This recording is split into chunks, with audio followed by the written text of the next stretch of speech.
이 시간 말씀의 조진성 목사입니다.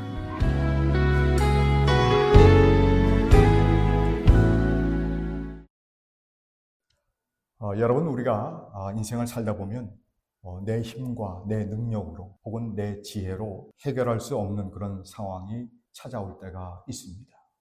바로 그때 우리 크리스찬들은 그냥 포기하라는 것으로 이해하지 말고 바로 그 상황이 하나님의 능력이 드러날 수 있고 또 나의 믿음을 채울 수 있는 공간으로 이해해야 한다는 것입니다. 왜냐하면 하나님의 능력은 우리의 한계를 통해서 찾아오기 때문에 그렇습니다. 우리가 학창시절 때 특별히 미술 시간에 자주 스케치 대상이 되었던 그 비너스 상을 아실 것입니다. 그 비너스 상에는 양쪽 팔이 없습니다. 전문가들이 시뮬레이션을 동원해서 그 정밀하게 아주 균형을 맞춰서 그 비너스 상에 팔을 붙여봤더니 그 비너스 상만이 가지고 있는 그 고유한 아름다움이 다 사라지더라는 것입니다. 팔이 없는 상태가 훨씬 더 아름답더라고 하는 것이죠. 이렇게 양팔이 잘려나간 것처럼 우리 인생에서 내가 아무것도 할 수 없는 그런 한계적인 상황에 우리가 직면하게 되어질 때 그때가 오히려 참 아름다워질 수 있는 이유는 내가 어찌할 수 없는 그 한계의 상황으로 인해서 생겨난 그 공간과 그 여백 속에 바로 하나님의 능력이 드러날 수 있기 때문에 그렇다는 것입니다. 하나님이 존재하시는, 하나님이 살아계시는, 하나님이 나의 이 한계를 아시는구나. 나와 더불어 많은 사람들이 이 한계적인 상황을 통해서 놀란 하나님을 경험할 수 있는 그런 계기요, 기회가 되더라는 것입니다. 오늘 본문에 보니까 때가 저물어 저녁 때가 되었는데 들판에 모여있는 사람들이 무려 5,000명이나 되는 많은 사람들이 이제 다 굶을 수밖에 없는 그런 한계적인 상황에 돌입을 했습니다. 그때 이러지도 저러지도 못하는 그 상황에서 우리 주님께서 능력을 베풀어 주셨습니다. 하나님의 능력, 하나님의 기적이 나타났던 것이죠. 겨우 한 소년의 작은 도시락이었지만은 그 5,000명이 나눠 먹고도 남은 음식이 12광줄이나 되는 그런 엄청난 기적이 일어났습니다. 다른 기적들과 달리 이 기적의 하이라이트라고 할 수 있는 이 오병이의 기적은 우리가 사복음서 모두 소개되고 있다는 면에서 굉장히 귀중한 사건입니다. 특별히 오늘을 사는 우리에게 찾아오는 그 한계에서도 하나님의 능력이 나타날 수 있음을 우리에게 보여줄 뿐만 아니라 그 근거가 되어지는 도전이 되는 말씀입니다. 그렇다고 우리가 이러한 한계의 상황을 만나기만 하면 저절로 주님의 능력이 나타난다는 그런 말일까요? 그렇지 않습니다. 오늘 본문을 들여다보면 당신의 그 능력을 나타나게 하는데 몇 가지 원리가 있다는 것을 우리가 알 수가 있습니다. 그것이 뭘까요? 첫 번째, 우리는 그 원리를 본문 16절 혹은 17절에서 볼 수 있을 것 같은데요. 제가 한번 읽어드리면 16절 예수께서 이르시되 갈 것 없다 너희가 먹을 것을 주라. 제자들이 이르되 여기 우리에게 있는 것은 떡 5개와 물고기 2마리 뿐이니이다. 여러분, 똑같은 사건을 기록하고 있는 마가복음 6장 37절, 38절에 보게 되어지면 조금 더 구체적으로 나와 있습니다. 우리 마가복음 6장 37절 함께 읽습니다. 대답하여 이르시되 너희가 먹을 것을 주라 하시니 여짜오다 우리가 가서 200데나리온의 떡을 사다가 먹이리이까. 무슨 뜻입니까? 주님, 우리가 돈이 어디 있습니까? 돈이 있어도 지금 어디 가서 그 많은 떡을 살 수가 있겠습니까? 그랬더니 38절에 주님이 말씀하십니다. 그 말씀 같이 읽지요. 시작. 이르시되 너희에게 떡 몇 개가 있는지 가서 보라 하시니 알아보고 이르시되 떡 5개와 물고기 2마리가 있더이다 하거늘. 주님의 하신 말씀을 여러분 한번 잘 들어보시기 바랍니다. 정말 하나님의 능력을 드러내시기 위해서 먼저 우리 하나님께서 어떤 절차를 밟게 하시냐면 너에게 떡이 몇 개가 있는지 가서 보라 이렇게 말씀을 하셨습니다. 먼저 현실을 정확히 확인하고 오라는 것입니다. 내 인생에서 어떤 한계를 만날 때 그 하나님의 능력이 내 삶에 경험되기 위해서 우리 주님께서 제일 먼저 뭘 하시냐면 가서 현실을 제대로 파악하고 오라는 것입니다. 가서 보고 오라라고 하는 것은 그 문제를 너의 힘과 능력과 너의 지혜로 해결할 수 없다는 것을 깨닫고 인정하고 오라는 것입니다. 그래서 어떻게 했습니까? 겨우 찾아온 것이 한 소년이 가지고 있었던 점심 도시락 떡 5개와 물고기 2마리밖에 없습니다. 그 많은 5,000명을 먹이기에는 부족한 정도가 아니라 아예 없는 것과 마찬가지죠. 이것으로는 아무것도 할 수 없습니다 라고 하는 그 고백. 나의 힘, 나의 능력, 나의 지혜로는 아무것도 할 수 없어요. 나는 이것을 도저히 감당할 수가 없습니다 라고 하는 그 고백을 진심으로 할 수 있어야 된다는 것입니다. 그것을 인정하는 것이 가장 우선되어야 합니다. 어쩌면 우리가 첫 단추를 잘 끼워야 되는 것처럼 하나님의 능력, 하나님의 기적이 온전히 나타나기 위해서는 제일 첫 번째 끼워야 할 단추는 나는 아무것도 할 수 없습니다. 이게 무슨 말이냐면요. 나중에 그거 사실 내가 조금만 더 노력했으면 해결할 수 있었어 라고 하는 그 여지를 남기지 말라는 것입니다. 하나님의 능력을 오염시키지 말라는 거예요. 사도 바울이요, 회심하기 전에는 자기 힘과 자기의 능력으로, 자기의 지혜로 하나님을 위해서 정말 열심히 뛴다라고 생각을 했습니다. 그랬던 사도 바울이 다메섹 도상에서 주님을 만난 후에 뭐라고 고백을 합니까? 이제 보니까 나는 아무것도 아닙니다. 이제 보니까 정말 나는 죄인 중에 괴수입니다. 나는 아무것도 아닙니다.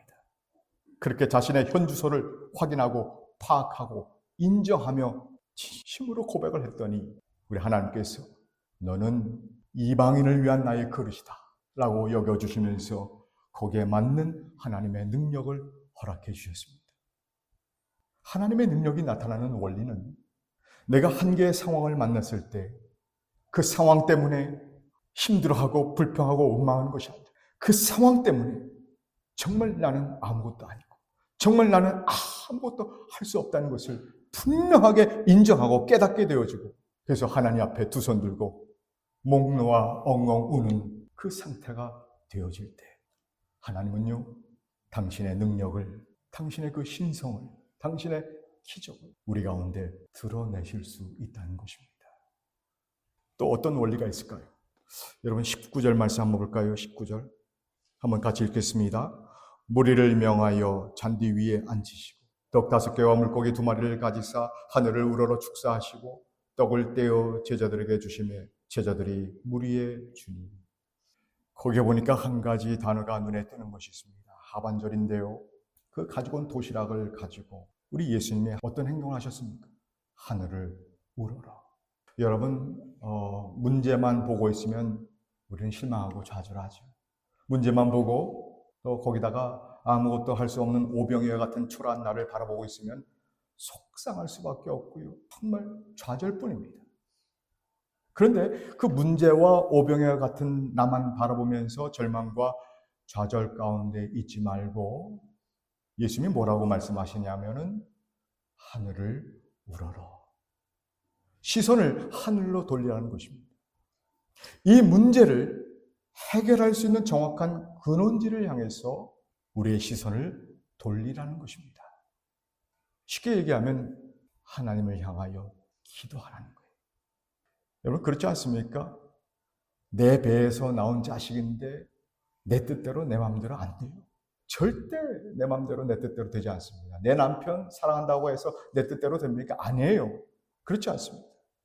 그렇게 먼저 이 문제를 확인하고 또 오병이와 같은 그런 초라한 나를 봤다면 그 다음에는 그 문제를 해결할 수 있는 근원지인 그 하늘을 우러러 보라는 것입니다.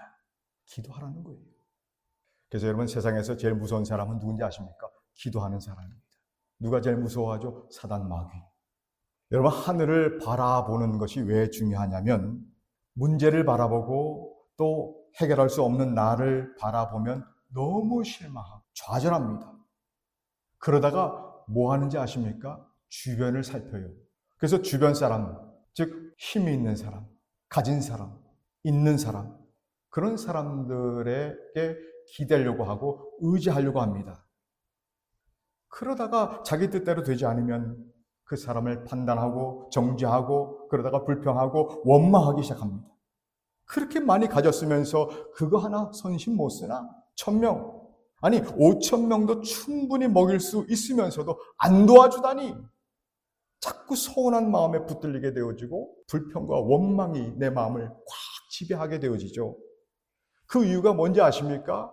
바로 시선이 하나님 말씀대로 하늘로 가지 않기 때문에, 하늘을 우러러보지 않기 때문에 그런 것입니다.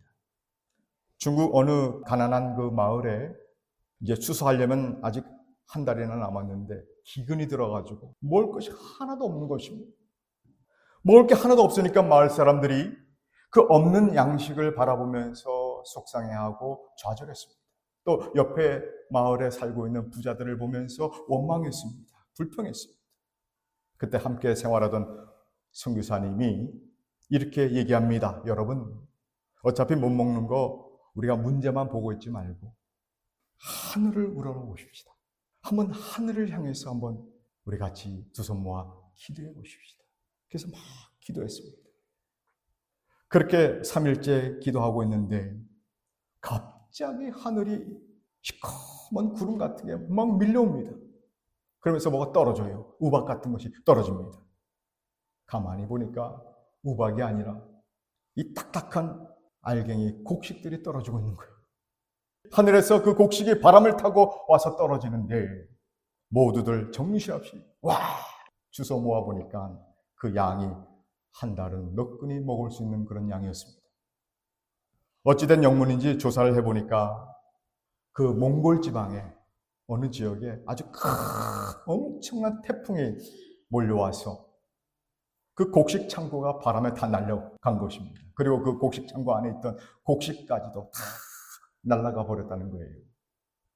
문제를 바라보던 인생이 문제 해결의 근원지가 되는 그 하늘에 계신 하나님께 기도했더니, 하나님을 향해서 온전한 마음으로 함께 기도했더니 꼭 필요한 그 한 달치 식량을 우리 하나님께서 쏟아 부어 주셨다는 것입니다.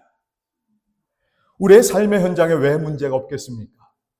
그 문제를 바라보면서 해결할 수 없는 오병이어와 같은 초라한 나를 보면서 왜 실망이 되지 않겠습니까? 왜 좌절이 안 오겠습니까? 그때 우리 주님께서는 하늘을 우러러보라고, 시선을 바꾸어서 하나님께 기도하라고. 우리 크리스찬들이 이 땅에 살면서 하나님께서 우리에게 주신 가장 큰 축복과 권리가 무엇입니까? 바로 기도할 수 있는 거예요. 기도할 수 있다니까. 문제 해결의 근원지를 정확히 가르쳐 주시는 이 하나님의 뜻을 우리 마음을 활짝 열고 받으실 수 있기를 주님으로 축복합니다. 그렇다면 여러분 한번 질문해 볼게요. 여기서 기도가 먼저였을까요? 바람이 먼저였을까요? 바람이 먼저였습니다. 기상학자들이 그 곡식에 날라온 계산을 이렇게 해보니까 바람이 먼저였어요.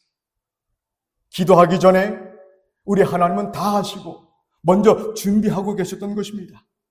우리가 문제와 해결할 수 없는 나를 바라보면서 실망하고 있지 말고 문제 해결의 근원지가 되시는 그 하나님을 바라볼 때, 하나님께 우리의 시선을 고정해 드릴 때에 그분은 1000마일이나 떨어져 있는 그 곡식 창고를 흔들어서라도 기도하는 당신의 백성들의 한 달 음식을 책임져 주시는 살아계신 하나님이심을 믿으시기 바랍니다. 우리가 어찌할 수 없는 한계 상황에서 하나님의 능력을 혹은 하나님의 신성과 기적을 경험하기 위한 또 한 가지의 원리가 있습니다.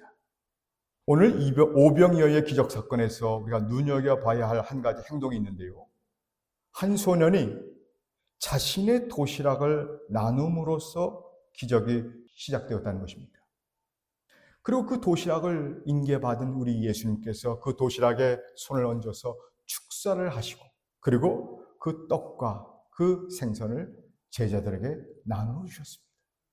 그리고 제자들은 오와열을 맞춰서 앉아있는 그 무리들을 향해서 또 일정량을 나누어 주었습니다. 어떤 행동이 반복되고 있지요? 나눔이라고 하는 행동입니다. 사실 우리는 이 소년이 가지고 있는 오병이어처럼 정말 초라하고 나는 정말 가진 게 별로 없어라고 느껴질 수 있을 것입니다. 내가 뭐 나눌 게 있을까? 하지만 그 부족한 가운데서도 나누기 시작한다면 그 나눔 때문에, 바로 그 나누는 행위 때문에, 그 나눔의 현장 속에 바로 우리 하나님의 능력이 나의 경험으로 찾아오게 된다는 것입니다. 여러분, 사과가 10개가 있습니다. 그 10개 중에 4개를 먹으면 몇 개가 남지요? 이제 우리 인생을 좀 살아봐서 알지 않습니까? 4개죠. 왜냐하면 먹는 게 남는 거니까. 나머지 6개 누가 먹을지 몰라요. 이게 무슨 말이냐면 아낀다고 아껴집니까? 마켓 갔더니 50% 세일, 주말 세일을 합니다. 이야, 싸다 싸. 얼마나 신나고 흥분되는지. 장 다 보고 야, 참 오늘 많이 세이브했다. 그렇게 기분 좋아하면서 집에 가다가 바로 신호위반 티켓 179불. 제 얘기하는 겁니다. 내가 안 쓰고 내가 꼭 가지고 있다면 아꼈다라고 생각합니다. 그리고 쓰면 다 없어진다고 생각을 하는데 성경은 그렇게 말씀하시지 않습니다. 나눠준 것이 남는 거랍니다. 나누면 그 나눈 것을 하나님께서 놓치지 않고 꼼꼼히 카운트 하시겠다는 것입니다. 천국 갔더니 내가 나눈 것은 그대로 남아있어요. 여러분, 남는 장사 하는데 뭐가 남는 장사인지 여러분, 복음, 하나님의 말씀, 진리 안에 살면서 정말 내 스스로 속는 일이 없기를 바랍니다. 정말 남는 게 무엇일까? 제가 한국에서 첫 목회를 아주 시골에서 했습니다. 그때 지금도 생각나는 한 집사님이 있습니다. 변변한 재산도 없고요, 땅도 없습니다. 자식들도 다 도시로 다 떠나서 혼자 사시고 계시는데 그저 남의 집 농사일을 거들어주면서 거기서 조금 받는 그 품삯을 받고 살아가십니다. 그런데도요, 아주 헌금 생활이 너무너무 정확해요. 또 예배 생활이 얼마나 정확한지 모릅니다. 주일 예배, 수요 예배, 새벽 기도, 눈이 오나 비가 오나 한결같이 나오시는 분입니다. 어느 날 그 부족한 살림에 저에게 계란을 갖다 주셨어요. 한 판이 아니라 한 바가지. 그 수북한 계란이 지금도 기억이 납니다. 내 마음에 계속 남아있어요. 30년 가까이 흘렀는데 그 집사님의 이름이 내 머릿속에 또렷이 기억하고 있습니다. 김부혜 집사님. 나누면 내 인생에만 남는 것이 아닙니다. 그것을 받는 사람의 인생에도 영적인 추억으로 길이길이 남게 된다는 거죠. 이런 현상들을 우리가 이 땅에서 경험하는데 하나님이 말씀하십니다. 나눔에 대해서. 우리 하나님께서 사르밧 과부에게 찾아가셔서 말씀하셨습니다. 지금 사르밧 과부가 가지고 있는 음식이라고는 이제 밀가루 겨우 한 움큼하고 이제 기름 몇 방울 하고 이제 나뭇가지 2개 주워다가 이제 아들과 함께 마지막 음식을 해먹고 생을 포기하려고 했습니다. 얼마나 적은 양입니까? 그런데도 우리 하나님께서 그 사르밧 과부에게 가서 엘리야에게 나누어주라 그렇게 얘기하십니다. 사실 그 음식 먹어도 굶어 죽고 안 먹어도 굶어 죽습니다. 그 음식을, 그 작은 음식을 하나님의 종 엘리야에게 나누어 주랍니다. 그래서 나누어 줬더니 하나님이 어떻게 하셨습니까? 가뭄이 지나가는 그 수년 동안 기름과 밀가루가 마르지 않게 하셨다. 여러분, 그 말씀이 있죠. 누가복음 6장 38절 말씀. 그것도 한번 우리 한번 같이 합독해 보기를 원하는데요. 누가복음 6장 38절 시작. 주라 그리하면 너희에게 줄 것이니 곧 후히 되어 누르고 흔들어 넘치도록 하여 너희에게 안겨주리라. 너희가 헤아리는 그 헤아림으로 너희도 헤아림을 도로 받을 것이니라. 나누어주면 그 나누는 양이 아니라 그 나누었다는 그것 때문에 우리 하나님은 정말 흔들어서 쏟아 부어주시겠다는 거예요. 우리는 기도합니다. 하나님, 우리 가정에 정말 한번 크게 한번 흔들어 복을 내려 주시옵소서. 우리 직장에 그런 복을 주시옵소서. 근데 우리 주님이 주고 싶어도 줄 수가 없어요. 왜? 절대로 나누질 않거든요. 마지막 남은 음식 먹어도 그만, 안 먹어도 그만인데 이 오병이어 도시락 먹어도 그만, 안 먹어도 그만인데 그 작은 것 하나라도 나누면 그 하나님께 드려진 것이 되어버려서 하나님의 역사가, 하나님의 개입이 나타나게 되더라는 것입니다. 소년이 작은 도시락을 나누었더니 하나님의 능력이 나타나는 이 놀라운 영적인 가치로 변환이 되더라는 것입니다. 예수님이 제자들에게 나중에 이제 최후의 만찬을 할 때 예수님이 뭐라고 말씀하셨습니까? 예수님이 자신의 몸을 상징하는 그 떡과 자신의 피를 상징하는 그 잔을 나누어 줬다 그랬습니다. 그 나누다라고 하는 그 동사가 오늘 본문에 등장하는 오병이어 나눌 때 같은 동사를 사용하고 있습니다. 내 살을 먹고 내 피를 마셔라. 우리 예수님이 오병이어 사건으로 설교를 시작하시면서 자기의 몸과 보혈을 나누어 줌으로써 이제는 5,000명 정도가 아니라 모든 인류, 온 인류가 구원받게 되어지는 영적인 사건이 되게 하셨습니다. 물질을 나눴는데 영원한 영적인 가치가 되게 하셨다는 것. 여러분, 아주 중요한 우리 크리스천들의 물질관이라고 생각합니다. 물질을 내가 쓰면 그냥 물질이지만 그게 나누어지면 우리 하나님께서 하늘 아래에 차곡차곡 쌓여지는 영적인 가치로 바꾸시겠다는 것입니다. 하나님의 능력을, 하나님의 신성을, 하나님의 놀라운 기적을 우리가 경험할 수 있는 아주 중요한 원리라고 저는 생각합니다. 우리 하나님이 말씀하십니다. 우리가 인생에 힘들고 버거운 그런 한계의 상황에 처할 때에 그냥 포기하지 말고 하나님의 능력을 한번 경험해 보라고 말씀하십니다. 어떻게 해요? 그 원리가 뭘까요? 먼저 그 문제를 보면서 아무것도 할 수 없는 오병이와 같은 초라한 나의 현주소를 정확히 깨닫고 인정하고 겸손해져야 돼요. 그 다음에 그런 문제와 나를 바라보면서 좌절하고 있지만 말고 하늘을 우러러 정말 문제 해결의 근원지가 되시는 그 하늘을 바라보면서 기도하라고 하십니다. 뿐만 아니라 비록 나에게도 부족하지만 나누기 시작할 때 바로 그 나눔의 행위 때문에 우리 하나님께서 우리에게 흔들어 넘칠 정도로 안겨주시며 하나님의 존재감, 하나님의 능력, 하나님의 기적을 우리에게 나타내 보이시겠다는 것입니다. 아울러 그 나눈 물질을 영원한 영적인 가치가 되게 하시겠다는 것입니다. 앞으로 우리의 남은 인생을 사는 동안 혹이라도 찾아오게 되어지는 문제와 한계 상황 속에서도 오병의 기적과 같이 하나님의 놀라운 능력을 경험할 수 있는 저와 여러분 모두가 될 수 있기를 우리 주님의 이름으로 축원합니다.